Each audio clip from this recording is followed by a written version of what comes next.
Kdo ve, katera hrana je zdrava? Hrana nam lahko pomaga, da ostanemo zdravi. Tako lahko polepša in podaljša naše življenje. Oglejmo si, katere vrste hrane jemo bolj pogosto in katere manj.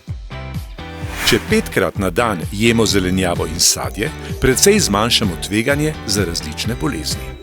Zelenjava in sadje sta glavna vira vitaminov, mineralov in vlaknin, ki so zelo pomembne za naš razvoj.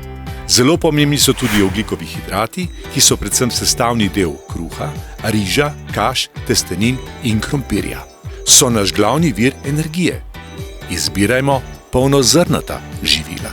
Za rast so nadvse pomembne beljakovine, ki jih dobimo z uživanjem mesa, rib, stročnic, jajc in mlečnih izdelkov. Pomembno je, da te vrste hrane ne vsebujejo preveč škodljivih maščob.